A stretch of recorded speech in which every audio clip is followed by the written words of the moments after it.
Greetings everyone. Welcome back. Today we are going to study or understand different type of question answer of chapter number 14, respiration in plants.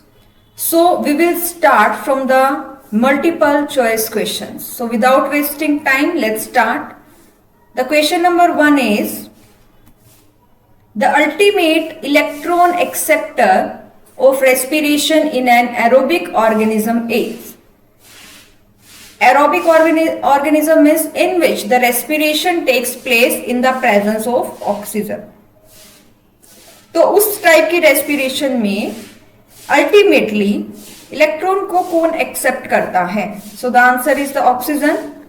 अगर electron transport system में electron को carry करने वाला ही नहीं है तो electron transport system पूरा कैसे हो सकता है?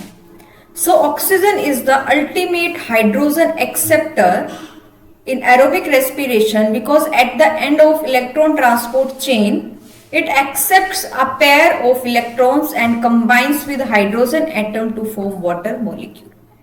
अब यहां देखिए इलेक्ट्रॉन्स यहां चले आ रहे हैं, ये क्या है? हाफ O2 है. ठीक है, ये जो इलेक्ट्रॉन यहां से चले आ रहे हैं, इलेक्ट्रॉन यहां से और मैट्रिक्स में से हाइड्रोजन लेकर के ये क्या बना देगा बेटा? वाटर. क्या बना देगा? वाटर. ठीक है, तो ये क्या दिखाई गई है? इलेक्ट्रॉन ट्रांसपोर्ट चेन दिखाई गई है. ठीक है, नेक्स्ट देखिए, phosphorylation of glucose during glycolysis is catalysed by. Glucose को फोस्फोराइलेशन मतलब ग्लूकोज में फोस्फेट को ऐड करने के बाद जब वो ग्लूकोज 6 फोस्फेट बन जाता है तो कौन करता है? उसको करता है बेटा हेक्सोकाइनेज. कौन करता है? हेक्सोकाइनेज. मैंने पढ़ाते टाइम भी बताया था, हेक्सो मतलब जिसमें 6 कार्बन होते हैं. तो ग्लूकोज हमारी 6 कार्बन शुगर है और काइनेज हमेशा क्या करता है? फोस्फेट ऐड करता है. So our answer is hexokinase. It catalyses the conversion of glucose into glucose 6-phosphate by the use of ATP molecule in phosphorylation reaction. अब ये फोस्फेट आएगी कहां से? काइनेज कहां से लेगा? ATP से लेगा. क्लियर है? जो दूसरे ऑप्शन है फोस्फोग्लूकोम्यूटेज, एक एंजाइम है जो फोस्फेट ग्रुप को ट्रांसफर करता है in D glucose monomer from 1 to 6 position of carbon. पहले कार्बन से उठा करके 6 कार्बन पे रख देता है. ठीक है, किसका काम है? फोस्फोग्लूकोम्यूटेज. ठीक है, फोस्फोग्लूको आइसोमेरेज मतलब आइसोमर बनाएगा. Conversion of glucose 6 phosphate to fructose 6 phosphate. Glucose 6 phosphate और फ्रक्टोज 6 फोस्फेट दोनों क्या हैं? आइसोमर्स हैं. फोस्फोराइलेज क्या करेगा? फोस्फेट ग्रुप को जोड़ता है. Addition of phosphate group from inorganic phosphate to an acceptor. Clear है? Now next question is question number 3. Pyruvic acid, the key product of glycolysis, can have many metabolic fates under aerobic conditions it forms. Pyruvic acid जो है जो product है glycolysis का, उसके कई fate है. Fate का मतलब कई तरीके से ये आगे इन्वॉल्व हो सकता है. अगर यीस्ट सेल है तो ये क्या बनाएगा? एल्कोहल. करेक्ट. अगर ये मसल सेल है तो बनाएगा लैक्टिक एसिड. दोनों किसके एग्जाम्पल है? एनएरोबिक रेस्पिरेशन के. लेकिन अगर ये एरोबिक रेस्पिरेशन में इन्वॉल्व है तो क्या बनाएगा? Carbon dioxide. तो ये इसके क्या हो सकते हैं? फेट हो सकते हैं. एरोबिक कंडीशन में क्या बनाएगा बेटा? आगे जाके ये क्या बनाएगा बेटा? यस, CO2 बनाएगा. एसिटाइल को एंजाइम ए बनाएगा, क्योंकि पायरुविक एसिड की जब ऑक्सीडेटिव डीकार्बोक्सिलेशन होती है कोएंजाइम इसको कैरी करता है तो एक CO2 बाहर निकलती है और क्या बन जाता है? एसिटाइल कोएंजाइम ए. क्लियर है? लैक्टिक एसिड कहां बनता है? मसल्स में बनता है एनारोबिक कंडीशन में. इथेनॉल और CO2 कब बनते हैं? एनारोबिक रेस्पिरेशन यीस्ट सेल के अंदर. और एरोबिक का फाइनल प्रोडक्ट क्या बनता है? CO2 and water. ठीक है, तो जो पायरुवेट है वो प्रोडक्ट है ग्लाइकोलिसिस का, वो ऑक्सीडाइज हो जाएगा कार्बन डाइऑक्साइड ग्रुप को लॉस करके, और क्या बना देगा, एसिटाइल कोएंजाइम ए। फिर ये acetyl coenzyme A further oxidise होके क्या बना देगा, CO2 and H2 by involving the Krebs cycle. Clear है। नेक्स्ट है question number 4, ETC means electron transport system is located in mitochondrial inner membrane. कहा होता है बेटा, इनर मेम्ब्रेन पे होता है, ये तो सबको पता है, ठीक है, इनर मेम्ब्रेन पर होता है, which has group of several proton and electron acceptor. उस मेम्ब्रेन में बहुत सारे इलेक्ट्रॉन और हाइड्रोजन आयन के एक्सेप्टर प्रेजेंट होते हैं। Question number 5, which of the following exhibits the highest rate of respiration. किसके अंदर रेस्पिरेशन का रेट सबसे ज्यादा होगा, तो answer will be germinating seed. देखो, all metabolically active cell and tissue have high rate of respiration. जितनी भी मेटाबॉलिकली एक्टिव सेल्स होती हैं, जैसे कि हम कहें जो हमारा एपिकल मेरिस्टेम है, वहां के जो सेल होते हैं वो मेटाबॉलिकली एक्टिव होती हैं, तो उनमें क्या होता है, रेट ऑफ रेस्पिरेशन हमेशा ज्यादा मिलेगा, ठीक है। तो देखो, germinating seeds have the highest rate of respiration as soon as the water is imbibed by seeds. Hydrolytic enzymes come into action and mobilize the reserve food materials so that the seeds show high metabolic activity and germinate into a teeny plant. देखो क्या होता है, ये क्या है, seed है। Seed के इधर हमें एक छोटा सा पोर दिखाई देगा जिसको कहते हैं हाइलम। जब इसको सॉइल में हम सो करते हैं, पानी वानी देते हैं, तो पानी क्या करता है, इसके यहां से एंटर करता है, ठीक है। जब कोई भी सॉलिड चीज पानी को लेती है उसको बोलते हैं एड्सॉर्प्शन, और यहां पर हम इसको बोलेंगे इम्बाइबेशन। इम्बाइबेशन, ठीक है, इम्बाइबेशन। तो जैसे ही पानी अंदर एंटर करता है तो अंदर जो हाइड्रोलिटिक एंजाइम है, हाइड्रोलिटिक एंजाइम, वो क्या हो जाते, एक्टिवेट हो जाते हैं, बिकॉज नाम में हाइड्रो, जैसे ही पानी मिलेगा ये एंजाइम एक्टिवेट हो जाएंगे और क्या करेंगे, जो भी रिजर्व फूड मटेरियल है, जो भी रिजर्व फूड मटेरियल है कोटिलिडन्स के अंदर, उसको डाइजेस्ट करना शुरू कर देंगे, और डाइजेस्ट करके क्या है, एम्ब्रियो को देना शुरू कर देंगे, यानी कि उसको नरिश करना शुरू कर देंगे, ताकि एम्ब्रियो से क्या बन सके, टीनी प्लांट बन सके। तो यहां पर जर्मिनेटिक सीड के अंदर सबसे ज्यादा रेट ऑफ रेस्पिरेशन हाई होता है।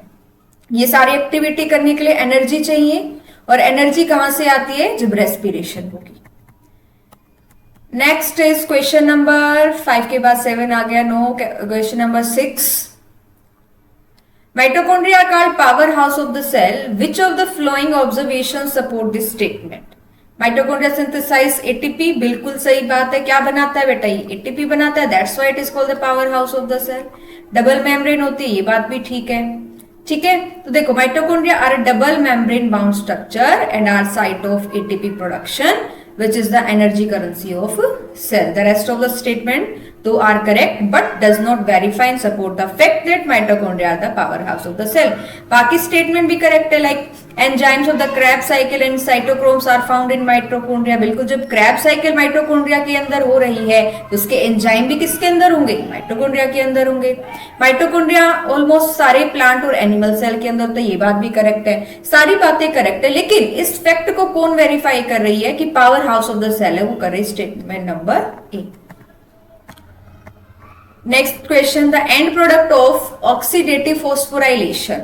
ऑक्सीडेटिव फॉस्फोराइलेशन, फॉस्फोराइलेशन मतलब एटीपी का बनना, ऑक्सीडेशन रिडक्शन रिएक्शन के बाद एटीपी का बनना। तो एंड प्रोडक्ट क्या बनता है बेटा, एटीपी बनती है, और लास्ट में क्या बनता है, वाटर बनता है। कैसे बनता है, जब O2 इलेक्ट्रॉन को एक्सेप्ट करता है और मैट्रिक्स से हाइड्रोजन आयन उठाता है तो क्या बनाता है, वाटर, और एक तरफ क्या बन रही होती है, एटीपी। तो एंड प्रोडक्ट क्या हो गए, एटीपी एंड H2O। जब ग्लूकोज मॉलिक्यूल की पूरी ऑक्सीडेशन होती है तो 38 एटीपी मॉलिक्यूल बनते हैं, वाटर बनता है, और क्या निकलते हैं, कार्बन डाइऑक्साइड निकलती है। इसी प्रोसेस को क्या बोलते हैं, ऑक्सीडेशन फॉस्फोराइलेशन। बेटा एक टर्म और है इसके अंदर, ऑक्सीडेटिव डीकार्बोक्सिलेशन। बच्चे इसमें कंफ्यूज होते हैं। फोस्फोराइलेशन का मतलब एटीपी बन रहा है, डीकार्बोक्सिलेशन का मतलब CO2 रिलीज हो रही है। कब हो रही है? जब पायरुविक एसिड कोएंजाइम ए के साथ मिलके एसिटाइल कोएंजाइम ए बनाता है और CO2 बाहर निकालता है। क्लियर है? Next question, match the flowing columns. पहला देखो, molecular oxygen, electron acceptor, pyruvate dehydrogenase, decarboxylation. तो देखिए, जो मॉलिक्यूलर ऑक्सीजन है वो किसके साथ कंबाइन होगी? हाइड्रोजन के साथ कंबाइन होगी। किसके साथ कंबाइन होगी बेटा? हाइड्रोजन के साथ। तो ये इसके साथ मैच कर दिया। इलेक्ट्रॉन को एक्सेप्ट करते हैं साइटोक्रोम्स। साइटोक्रोम्स क्या करते हैं? इलेक्ट्रॉन को एक्सेप्ट करते हैं। पायरुवेट डिहाइड्रोजिनेज क्या करता है?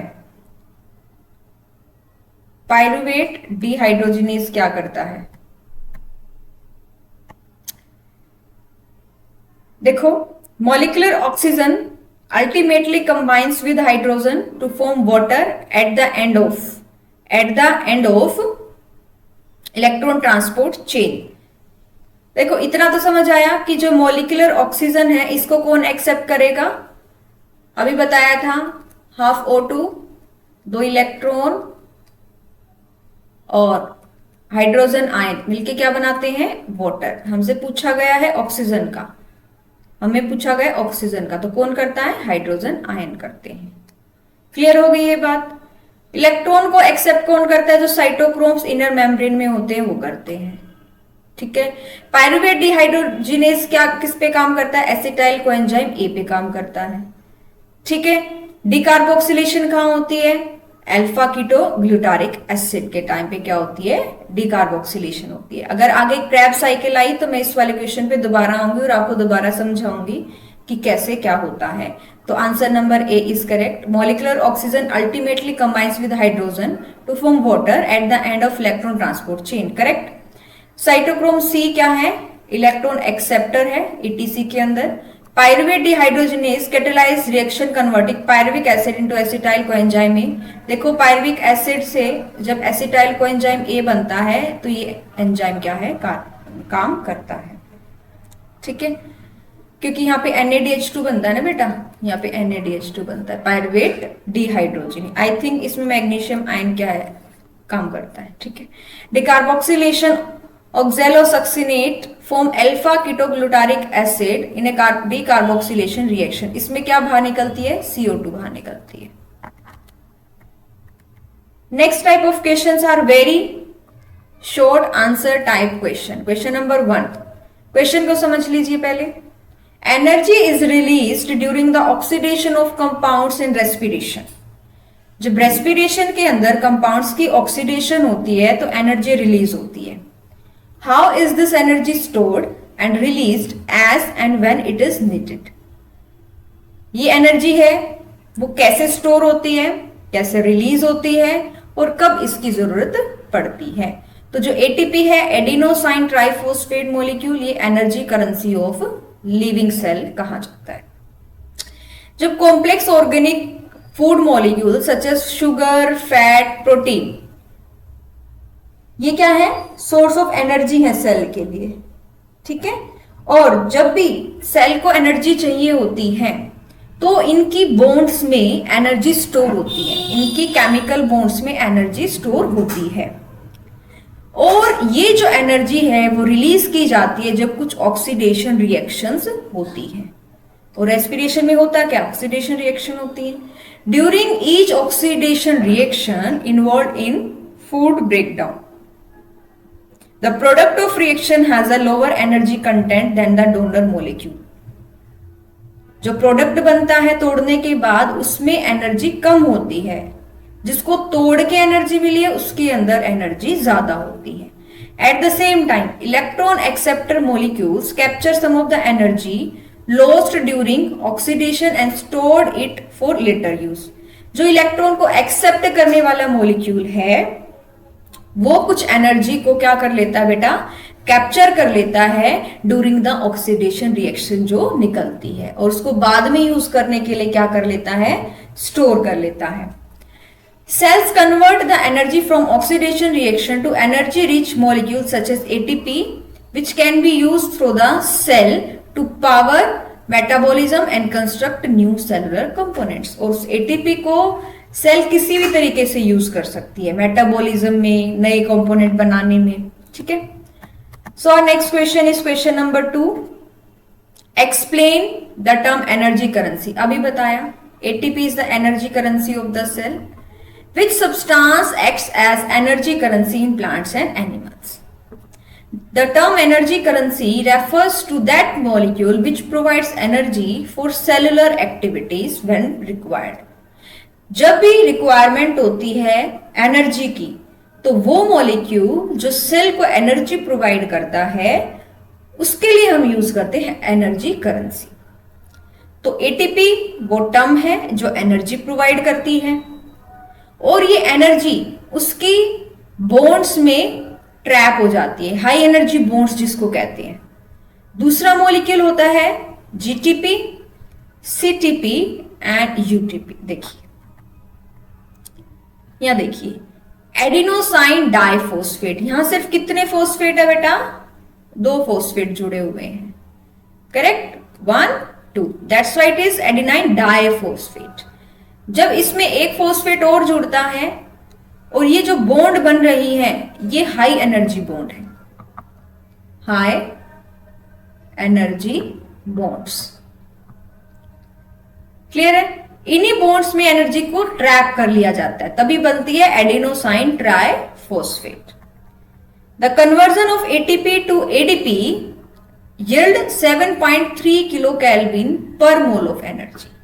जब एक एटीपी टूट करके एडीपी बनाता है तो 7.3 किलो कैल्विन पर मोल एनर्जी निकलती है, और इसी एनर्जी को प्लांट्स और एनिमल्स अपनी प्रोसेसेस करने के लिए यूज करते हैं। Now justification for the term energy currency of ATP can be given. Justification कैसे देंगे कि एटीपी एक एनर्जी करेंसी है सेल की, क्योंकि ये छोटे छोटे पैकेट्स है जो एनर्जी के उसको स्टोर करता है, और जब भी रिक्वायरमेंट होती है इसको अवेलेबल करा देता है, ठीक है। यानी कि एनर्जी की एक तरीके से वेस्टेज को मिनिमाइज कर रहा है, ठीक है ना। मतलब एटीपी है, जब रिक्वायर्ड होगा एनर्जी दे देगा, ठीक है, नहीं होगा तो अपने अंदर स्टोर करके रखेगा, तो वेस्टेज कम होती है। Second, can make energy available to a distant location in cell away from where the site it is produced। मतलब अगर इस पार्ट में एटीपी बन रहा है तो इससे दूर कहीं जो रिएक्शन हो रही है वहां पर अगर एनर्जी की रिक्वायरमेंट है तो ये क्या है, वहां पर भी प्रोवाइड हो जाती है, क्लियर है। Can carry out heavy work activity by continuously supplying large amount of energy through its accumulation at one place। अगर हम हैवी एक्सरसाइज करें तो एनर्जी रिक्वायरमेंट ज्यादा होती है, तो उस एक पर्टिकुलर प्लेस पे इसकी एक्यूमुलेशन हो जाती है, और जब रिक्वायरमेंट होती है तो लार्ज अमाउंट ऑफ एनर्जी ये क्या है, प्रोवाइड करता है। Next question is question number 3। Different substrates get oxidized during respiration. Different substrate get oxidized during respiration like carbohydrate, protein, lipid. How does respiratory quotient indicate which type of substrate, carbohydrate, fat or protein is getting oxidized? मतलब respiratory question से आप कैसे बताओगे कि भाई आपको respiratory question की value they the 1, 0.7, 0.6 like this, तो आप इन वैल्यूज को देख करके कैसे बताओगे कि कौन सा रेस्पिरेटरी सबस्ट्रेट जो है वो ऑक्सीडाइज हो रहा है। या फॉर्मूला दे दिया A/B, पूछा है A क्या है B क्या है। A तो क्या है, कितनी CO2 इवोल्व हुई है, B क्या है, कितनी O2 कंज्यूम हुई है। एक पर्टिकुलर रेस्पिरेटरी सबस्ट्रेट को तोड़ने के लिए कितनी O2 कंज्यूम हुई है और कितनी CO2 इवोल्व हुई है, उसके रेशियो को हम क्या कहते हैं, रेस्पिरेटरी क्वेश्चन। तो बताना है रेस्पिरेटरी क्वेश्चन की 1 वैल्यू कौन से सबस्ट्रेट के लिए होगी, लेस देन वन किसके लिए होगी और मोर देन वन किसके लिए होगी।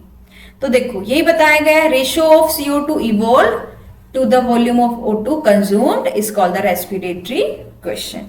कार्बोहाइड्रेट के लिए इसकी वैल्यू 1 होती है जब एरोबिक रेस्पिरेशन हो रही होती है। प्रोटीन और फैट के लिए ये इसकी वैल्यू क्या होती है, 1 से कम होती है। It occurs during the germination of seeds. अगर ऑर्गेनिक एसिड की बात करें तो 1 से ज्यादा वैल्यू होती है। क्लियर है। नेक्स्ट है question number 4।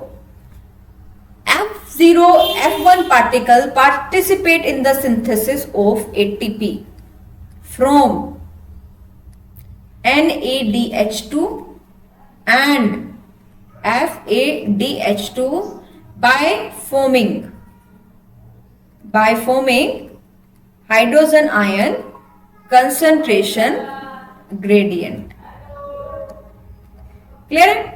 F0 F1 particles present in the inner mitochondrial membrane.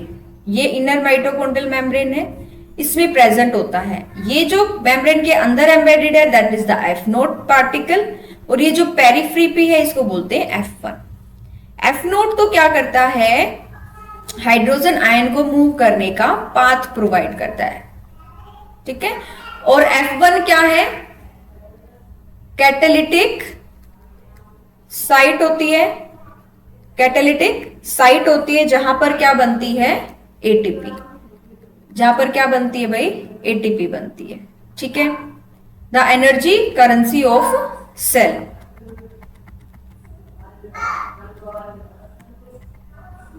आज के लिए इतना ही। In next video we will start from the question number 5। Till then keep studying, keep growing.